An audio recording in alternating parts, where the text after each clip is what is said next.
Dear students, अस्सलाम वालेकुम।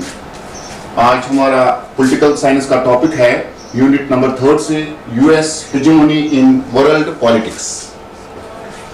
आपको पता होगा कि हमने यूनिट फर्स्ट में हमने पढ़ा था कोल्ड वॉर। आप यहां पे देखिए कि हर एक चैप्टर का ताल्लुक जो है वो दूसरे चैप्टर के साथ है, they are interconnected with one another. आप देखिए यूनिट नंबर 1 में हमने क्या पढ़ा, कोल्ड वॉर। हमने देखा कि 1945 में जब वर्ल्ड वॉर सेकंड खत्म हुआ तो दो सुपर पावर्स वजूद में आ गए, दो सुपर पावर मुल्क वजूद में आ गए, यूएसए एंड यूएसएसआर। यानी दुनिया में दो सुपर पावर्स इमर्ज हो गए। इन दोनों के दरमियान कंपटीशन था, ये दोनों आपस में लड़ रहे थे, मगर इनके दरमियान चल रहा था कोल्ड वॉर। और उसके बाद आपने देखा जो हमने यूनिट नंबर 2 पढ़ा, यानी पहले यूनिट में हमने देखा there are two super powers, USA and USSR. और यूनिट नंबर 2 में हमने पढ़ा डिसइंटीग्रेशन ऑफ यूएसएसआर। यानी यूनिट नंबर 2 में हमने पढ़ा कि 1991 में जो यूएसए का कंपटीटर था यूएसएसआर, उसका खात्मा हो गया, यूएसएसआर डिसइंटीग्रेट हो गया।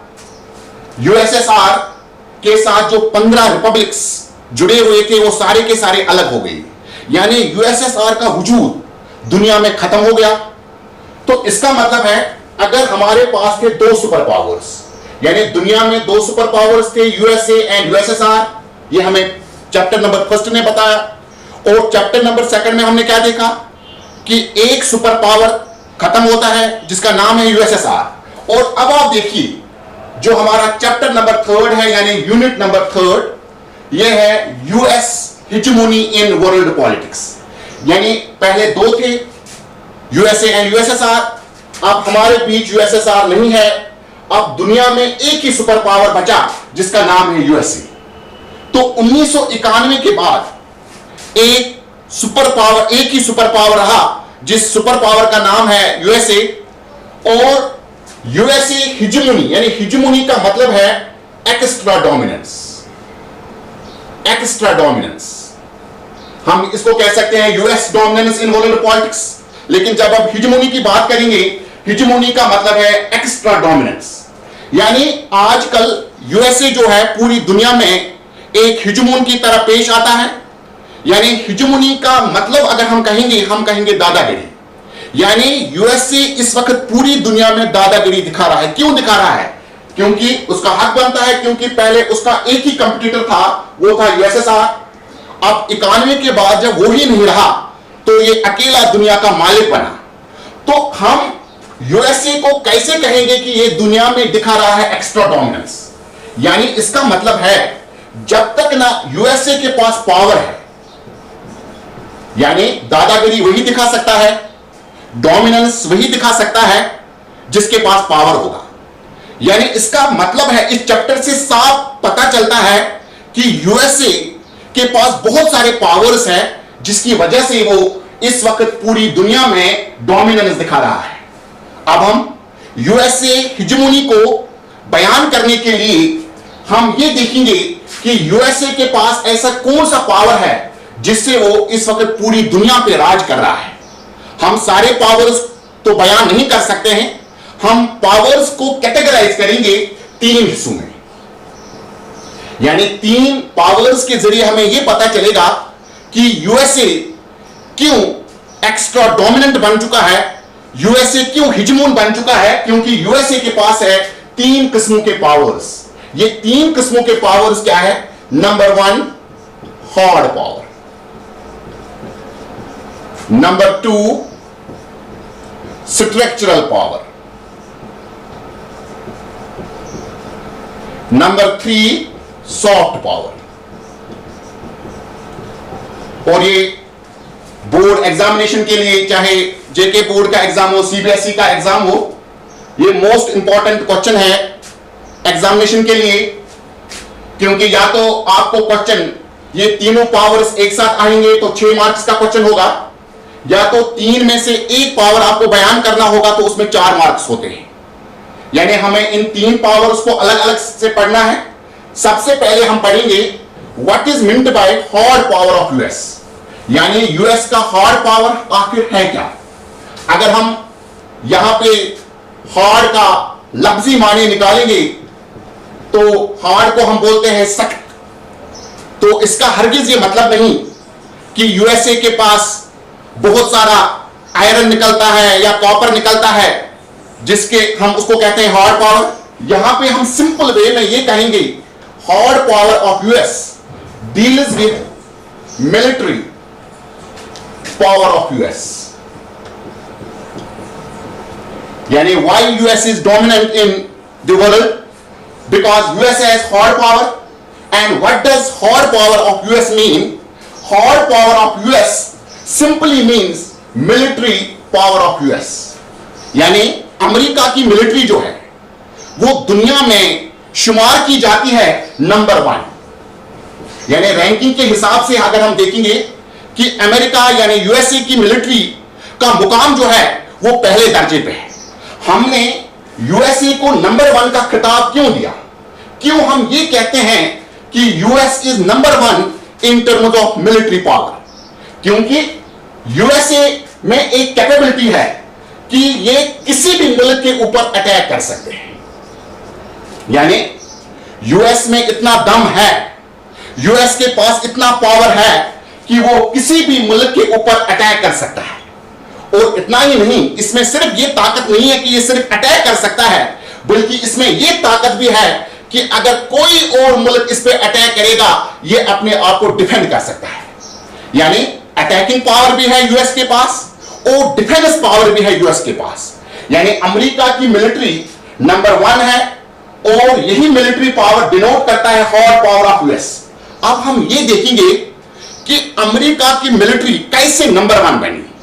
आपको पता होना चाहिए कि जो हमारे 12 पावरफुल स्टेट्स है, यानी हम छोटे स्टेट्स की बात नहीं करते हैं, छोटे मुल्कों की बात नहीं करते हैं, 12 पावरफुल मुल्कों की अगर हम बात करेंगे, उनका जो बजट है 12 मुल्कों का बजट, यानी एक मुल्क एक साल में कितना एक्सपेंड करता है, कितना खर्च करता है, वो उस मुल्क का बजट कहा जाता है।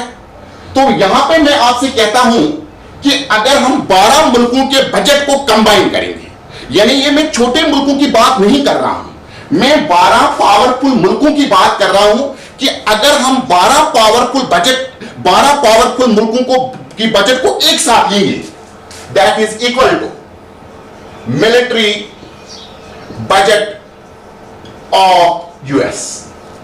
यानी 12 मुल्क जितना खर्च करते हैं अपने मुल्कों को चलाने के लिए, वो अमेरिका सिर्फ एक साल में अपनी मिलिट्री को चलाने के लिए खर्च करते हैं।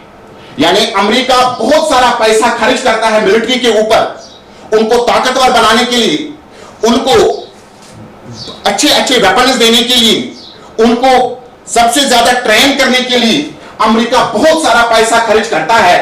कितना पैसा खर्च करता है? जितने 12 पावरफुल मुल्क अपने मुल्कों को चलाने के लिए खर्च करते हैं।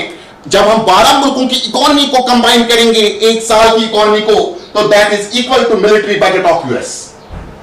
और अभी हम ये भी कहेंगे कि आपने देखा होगा अमेरिका ने अटैक किया अफगानिस्तान के ऊपर, अमेरिका ने अटैक किया सूडान के ऊपर, अमेरिका ने अटैक किया इराक के ऊपर without the consent of international agencies, without the consent of UN. ये कोई डोमिनेंट मुल्क ही कर सकता है, ये कोई ऐसा ही मुल्क कर सकता है जिसमें वो दम है। वो दम सिर्फ और सिर्फ यूएस के पास है कि इसने इंटरनेशनल ऑर्गेनाइजेशन की कोई परवाह नहीं की, फिर भी इसने बहुत सारे मुल्कों के ऊपर अटैक किया। This shows the hard power of US. इतना ही नहीं, अगर हम दुनिया के सबसे बड़े डिफेंस हेडक्वार्टर को देखेंगे, यानी दुनिया में जितने भी हमारे ममालिक हैं, हर एक मुल्क का अपना अपना डिफेंस हेडक्वार्टर होता है। अगर आपको मालूम होना चाहिए कि अमेरिका में जो डिफेंस हेडक्वार्टर है उसका नाम है पेंटागन। जो वॉशिंगटन में है पेंटागन, लगभग 65 लाख स्क्वायर फीट के ऊपर ये एक बिल्डिंग है, हेड क्वार्टर है यूएस का, यूएस के डिफेंस एकेडमी का। तो पेंटागन जो है ये नंबर 1 है, पूरी दुनिया में नंबर 1 पे आता है pentagon in terms of space, in terms of size, in terms of technology, in terms of other things. यानी दुनिया का सबसे बड़ा डिफेंस हेडक्वार्टर अगर किसी मुल्क में है वो सिर्फ और सिर्फ यूएस में है। इससे भी हम कह सकते हैं कि अमेरिका के पास है हॉट पावर, यानी hot power simply means military power of US. और अमेरिका की मिलिट्री नंबर 1 पे आती है क्योंकि अमेरिका में यह दम है कि ये किसी भी मुल्क के ऊपर अटैक कर सकता है। अमेरिका में यह दम है ये किसी भी मुल्क के अगेंस्ट अपने आप को डिफेंड कर सकता है। और अमेरिका जो अपनी मिलिट्री पे खर्च करता है पैसा, वो लगभग 12 मुल्कों का होल बजट जो है वो एक साल में अमेरिका खर्च करता है अपनी मिलिट्री के ऊपर। तो ये रहा हॉट पावर ऑफ यूएस। और जो दूसरा पावर जिसको हम कहते हैं structural power of US, structural power of US, यानी हमने अभी कहा कि यूएस एक डोमिनेंट मुल्क है। यूएस पूरी दुनिया में एक्स्ट्रा डोमिनेंस दिखा रहा है क्योंकि यूएस के पास 3 मेन पावर्स है। वो 3 पावर्स क्या है?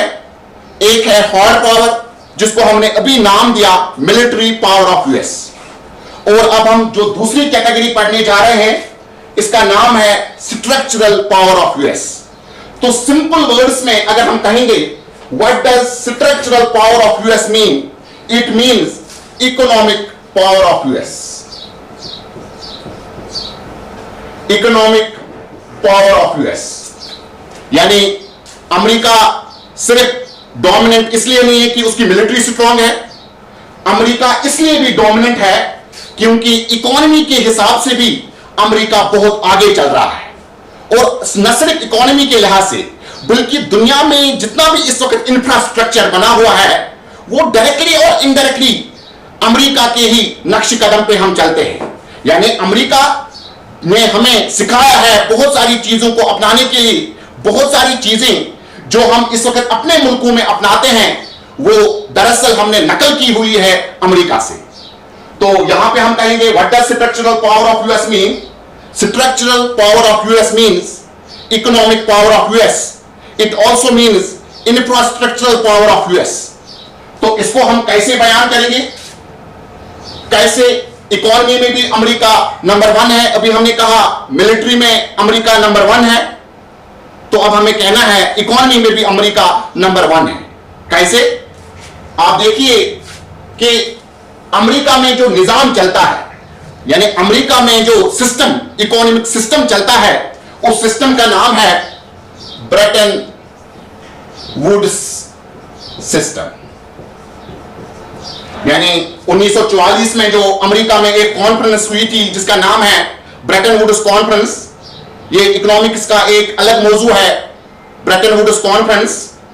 तो उसी में एक मॉडल को अमेरिका के लिए चुना गया, इकोनॉमिक मॉडल को, उसका नाम है ब्रेटन वुड्स सिस्टम। यानी जो माहिरीन थे जो उस कॉन्फ्रेंस में थे उन्होंने ये देखा कि अमेरिका में कौन से वसाइल मौजूद है, अमेरिका में कौन से रिसोर्सेज मौजूद है और उन रिसोर्सेज को कैसे हम जुडिशली यूज करेंगे और हम अपने मुल्क को कैसे आगे बढ़ाएंगे। तो उसलिए उन्होंने जो एक मॉडल बनाया उसी मॉडल का नाम पड़ा ब्रेटन वुड्स सिस्टम। यानी हम कहेंगे ये कि Bretton Woods system it was favourable only and only for US. लेकिन बहुत सारे मुल्कों ने जब ये देखा कि अमेरिका की तरक्की का राज जो है, अमेरिका जो इकोनॉमी में इस वक्त आगे बढ़ रहा है, it is because of Bretton Woods system. तो मुल्कों ने क्या किया? उन्होंने भी अपने मुल्क में राइज किया ब्रेटन वुड्स सिस्टम। यानी ये सिर्फ बनाया गया था अमेरिका के लिए, लेकिन बहुत सारे मुल्कों ने अमेरिका की नकल की। तो आज पूरी दुनिया में मैक्सिमम ममालिक ऐसे हैं जिन पे चलता है ब्रेटन वुड्स सिस्टम। तो इससे क्या पता चलता है? हमने नकल किया है यूएस का, यानी जो इंफ्रास्ट्रक्चर यूएस ने बनाया था, हम आज उसी इंफ्रास्ट्रक्चर को अपना रहे हैं इकोनॉमी में। तो इससे नंबर 1 कौन बना? यूएस। इतना ही नहीं, जो भी हम देखेंगे कि हमारे आज का जो पूरी जिंदगी है वो इंटरनेट पे डिपेंडेंट है। तो इंटरनेट आज पूरी दुनिया में चलता है। इंटरनेट का मालिक अगर हम देखेंगे, हमें लगता है कि हम जो यहां पे अपने हिंदुस्तान में इंटरनेट यूज करते हैं, या भूटान वाले अपने मुल्क में, पाकिस्तान वाले अपने मुल्क में जो इंटरनेट यूज करते हैं, हमें यह लगता है कि मैं एयरटेल का सिम यूज करता हूं तो जो नेट मुझे चलता है, ये एयरटेल कंपनी मुझे नेट देती है, तो ये हिंदुस्तान का अपना सिस्टम होगा। या जियो कंपनी मुझे नेट फराहम करती है, ये जो हिंदुस्तान की अपना सिस्टम होगा जिससे हम ये नेट यूज कर सकते हैं। लेकिन आपको पता होना चाहिए कि दुनिया में 70% मालिक जो है इंटरनेट का, यानी इंटरनेट जो निजाम है इस वक्त पूरी दुनिया में, उसका 70% मालिक जो है वो अकेला है यूएस।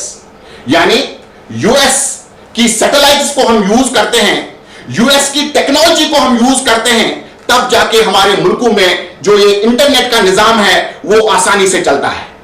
तो यहां पे भी आप देखिए, हम यूज करते हैं एयरटेल का नेट, हम यूज करते हैं जियो का नेट, हम एयरटेल में पैक डालते हैं, हम जियो में पैक डालते हैं, लेकिन ये पैसा सिर्फ उस कंपनी या उस मुल्क को नहीं जाता है, बल्कि उसका कुछ हिस्सा जो है वो अमेरिका को भी जाता है, क्योंकि अमेरिका ने ही हमें वो सिस्टम दिया है जिससे हम यूज कर सकते हैं internet. This also shows the structural power of US. इसके अलावा अगर हम देखेंगे, आज हम अलग डिग्री हमारी होती है बिजनेस करने के लिए। अगर हम आज भी हिंदुस्तान में किसी से कहेंगे कि अगर आपको आगे बढ़ना है तो आप क्या करोगे, वो कहता है कि मैं बीए नहीं करूंगा, बीएससी नहीं करूंगा, बीकॉम नहीं करूंगा, क्योंकि ये पुराने सब्जेक्ट्स हैं। और नए सब्जेक्ट्स में वो शुमार करते हैं बीबीए। यानी आज हिंदुस्तान का लड़का फख्र से कहता है कि मैं अलग किस्म का एक स्टूडेंट हूं, मैंने कोई नई डिग्री की है जिस डिग्री का नाम है बीबीए या जिस डिग्री का नाम है MBA. Bachelors in business administration, bachelor degree in business administration या मास्टर ऑफ बिजनेस एडमिनिस्ट्रेशन, ये हमारे लिए आजकल नए कोर्सेज है। लेकिन आपको पता होना चाहिए ये हमारे लिए नया है, अमेरिका के लिए ये नया नहीं है। आपको पता होना चाहिए फर्स्ट बिजनेस स्कूल, यानी दुनिया में जो पहला बिजनेस स्कूल बना वो यूएसए में ही बना। यानी अमेरिका ने ये डिग्री शुरू की है, चाहे बीबीए हो या एमबीए हो। पहला कॉलेज, पहला स्कूल जो बिजनेस स्कूल खोला गया पूरी दुनिया में, वो अमेरिका में खोला गया। उस स्कूल का नाम है Wharton school of business. Wharton school of business, उस शख्स का नाम था वॉटन, जिसने पहल की अमेरिका में ये स्कूल खोलने की। ये एक बहुत बड़ा इंडस्ट्रियलिस्ट था अमेरिका का। उसी ने अमेरिका में एक स्कूल खोला, बिजनेस स्कूल, और उसी के नाम पे उसका नाम रखा गया स्कूल का, वॉटन स्कूल ऑफ बिजनेस। और कब खोला गया? आज यहां पे चल रहा है 2020, और हम 2020 में कहते हैं कि बिजनेस में डिग्री करना नई बात है। लेकिन आप यहां पे देखिए कि बिजनेस की शुरुआत, बिजनेस स्कूल की शुरुआत अमेरिका में कब हुई? 1881 में। यानी 1881 में पहला बिजनेस स्कूल खोला गया यूएसए में, और उसके बाद 10 साल, 20 साल, 50 साल, 100 साल बाद ये पूरी दुनिया में फैल गया। यानी अगर हमने इस वक्त बिजनेस डिग्रीज की शुरुआत की है, it is only and only because of US. यानी मैंने आपको अभी यहां पे कहा, पहला स्कूल जो हमारा खुला, वॉटन स्कूल ऑफ बिजनेस, वो 1881 में खुला। और पहली एमबीए डिग्री, यानी ये तो बिजनेस स्कूल की बात है, अगर हम एमबीए डिग्री की बात करेंगे, एमबीए डिग्री की शुरुआत भी अमेरिका से हुई, और वो भी कब? 1908 में। यानी बिजनेस स्कूल खोला गया 1881 में। तो पहले छोटे छोटे कोर्सेज शुरू किए गए इस स्कूल में, लेकिन उसके बाद अमेरिका में ही मास्टर्स डिग्री भी बिजनेस में शुरू की गई, जिस डिग्री को हम कहते हैं एमबीए। और इस एमबीए की शुरुआत अमेरिका में हुई है 1908 में। और आज हर कोई मुल्क अपने लड़कों को करवाता है एमबीए, और हम ये कहते हैं कि ये कोर्स नया है। अरे भाई, आप खुद ही देखिए कि ये कोर्स नया नहीं है बल्कि बहुत पुराना है। यानी अमेरिका ने ये पहले ही इस्तेमाल किया है, अमेरिका ने पहले ही इन डिग्रीज का फायदा उठाया है, और आज हम कहते हैं कि हम बहुत आगे बढ़ रहे हैं। ऐसा नहीं है, बल्कि हम सिर्फ और सिर्फ अमेरिका का नकल करते हैं।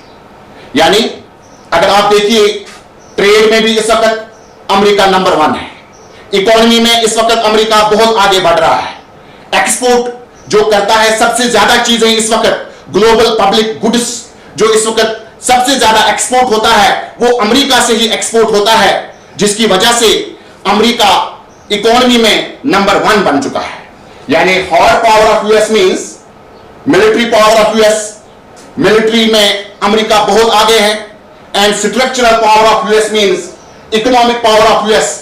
Economic power of US means कि इसमें अगर हम देखेंगे कि ट्रेड में हो, बिजनेस में हो, इकोनॉमी में हो, इंपोर्ट एक्सपोर्ट में हो, हर किसी चीज में, इंटरनेट में हो, हर किसी चीज में अमेरिका आगे बढ़ रहा है, अमेरिका आगे बढ़ चुका है, and this means structural power of US. और अब हमें जो तीसरा पढ़ना है वो है सॉफ्ट पावर ऑफ यूएस, क्योंकि हमने अमेरिका की हिजमोनी को बयान करने के लिए 3 पावर्स का सहारा लिया, एक हार्ड पावर, दूसरा स्ट्रक्चरल पावर, और तीसरा पावर जो है वो है सॉफ्ट पावर ऑफ यूएस। तो सॉफ्ट पावर ऑफ यूएस क्या है? Soft power of US, soft power of US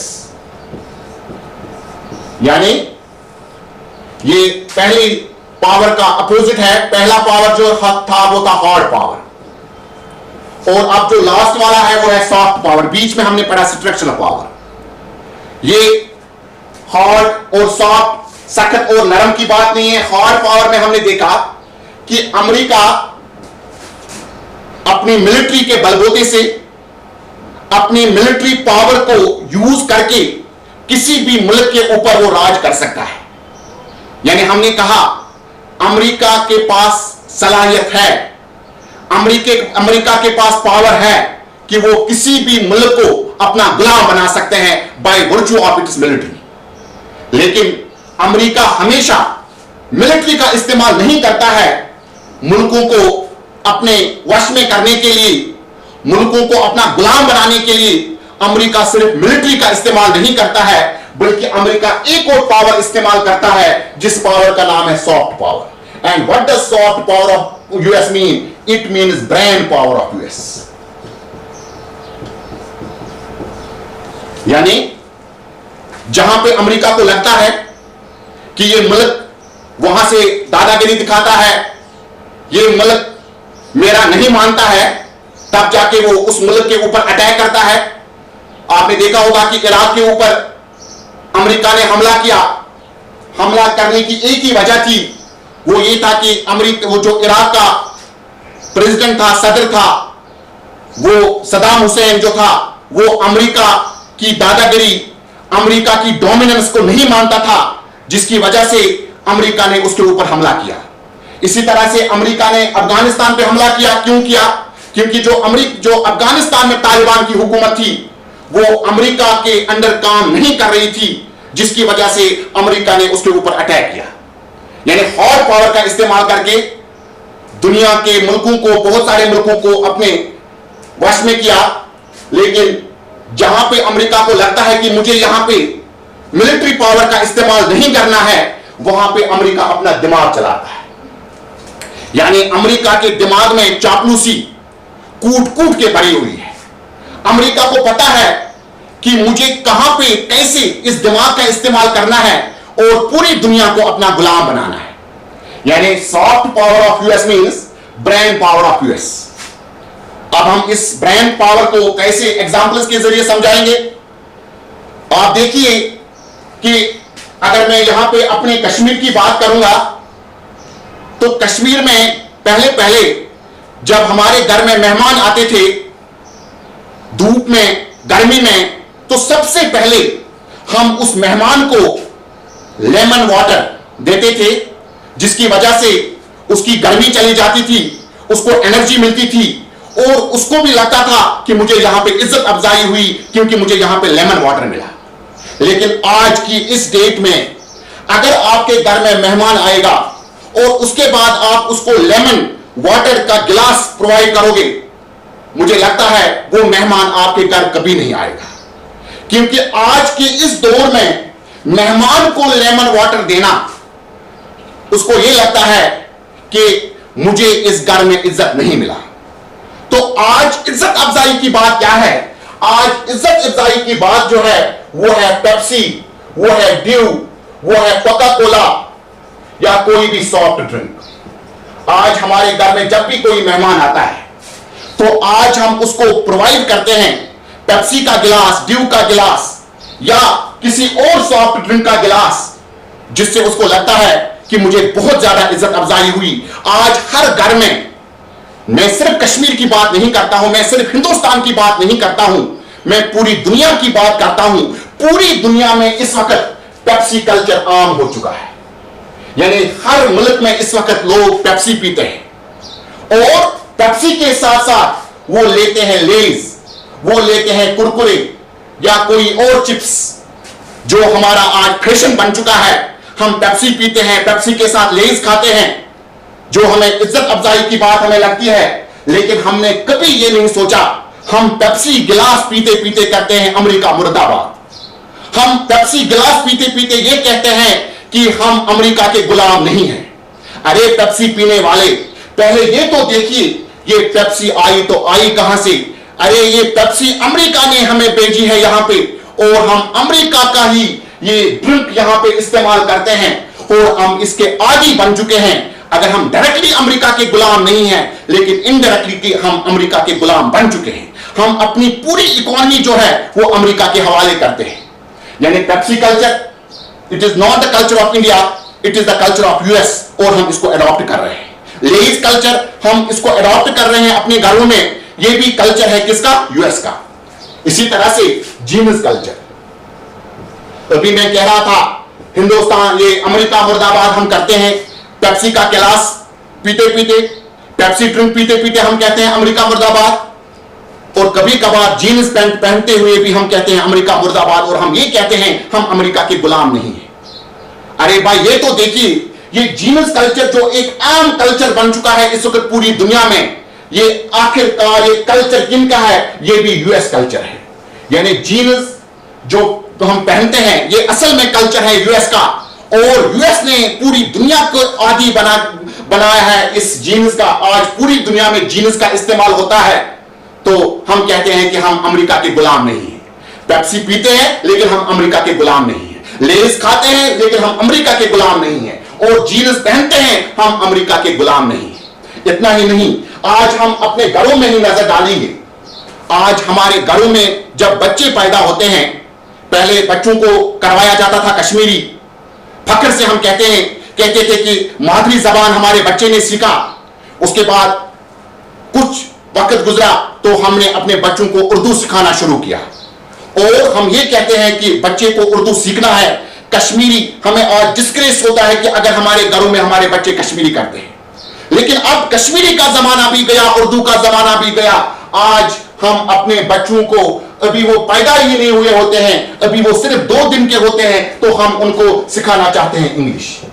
और अपने घरों में हम नजर डालेंगे, आज अगर हमारे घर में मेहमान आते हैं और हमारे घर में बच्चा कश्मीरी करता है, हम उस बच्चे को उस कमरे में जाने ही नहीं देते, क्योंकि हमें यह लगता है कि अगर इस बच्चे ने हम मेहमानों के सामने कश्मीरी में बात की तो हमारी इंसल्ट हो जाएगी, हमारी ह्यूमिलेशन हो जाएगी। लेकिन अगर यही बच्चा टूटा फूटा इंग्लिश, एक ऐसे जॉनी जॉनी यश पापा इतना ही याद होगा, वो नहीं मानता है मेहमानों के पास जाना, लेकिन हम उसको धक्का देते हैं और कमरे में दाखिल करते हैं, इसलिए ताकि मेहमानों को पता चले कि ये जो बच्चा हमारा है ये इंग्लिश करता है। यानी आज जो हमारे पास क्रेज है वो है इंग्लिश, और हम यहां से कहते हैं we are not the slaves of US. Pepsi पी के भी we are not the slaves of US. Jeans पहनते हैं we are not the slaves of US. अपने बच्चों को इंग्लिश पढ़ा करवाते हैं। मैं इंग्लिश पढ़ाने के मुखालफत नहीं कर रहा हूं, बल्कि जो हम कश्मीरी, जो हमारी मादरी जबान है, हमने धीरे धीरे उस जबान को खत्म कर दिया। 10 साल बाद, 15 साल बाद, 100 साल बाद मुझे लगता है कि कश्मीरी लैंग्वेज एक्सटिंक्ट ही हो जाएगी, क्योंकि आज हम अपने बच्चों को कश्मीरी सीखने नहीं देते हैं, सिर्फ और सिर्फ इंग्लिश। और इंग्लिश जबान जो है, ये दरअसल अमेरिका की चाल है। अमेरिका ने ही हमें इनडायरेक्टली ये कल्चर अपनाने पे मजबूर किया है। यानी यहां पे अमेरिका ने मिलिट्री पावर का इस्तेमाल नहीं किया हमको कंट्रोल करने के लिए, बल्कि यहां पे अमेरिका ने ब्रांड पावर इस्तेमाल किया है। पूरी दुनिया में जो इस वक्त पेप्सी कल्चर, पूरी दुनिया में जो इस वक्त जीनस कल्चर, पूरी दुनिया में जो इस वक्त इंग्लिश कल्चर चल रहा है, ये अमेरिका ने अपना दिमाग इस्तेमाल करके पूरी दुनिया को अपना गुलाम बनाया है, अपने वश में किया है। This shows the soft power of US. तो जब हम तीनों पावर्स को मिलाएंगे, हार्ड पावर, स्ट्रक्चरल पावर और सॉफ्ट पावर, इन तीनों पावर्स को मिला के हमें यही पता चलता है कि अमेरिका नंबर 1 है पूरी दुनिया में। तो अमेरिका इसीलिए बन चुका है एक्स्ट्रा डोमिनेंट। अमेरिका इसीलिए हिजमनी दिखा रहा है पूरी दुनिया में, क्योंकि इसके पास ये 3 पावर्स है। कौन कौन सा power? Hard power, structural power and soft power. ये था हमारा आज का टॉपिक, जिसको आपको अच्छी तरीके से प्रिपेयर करना है।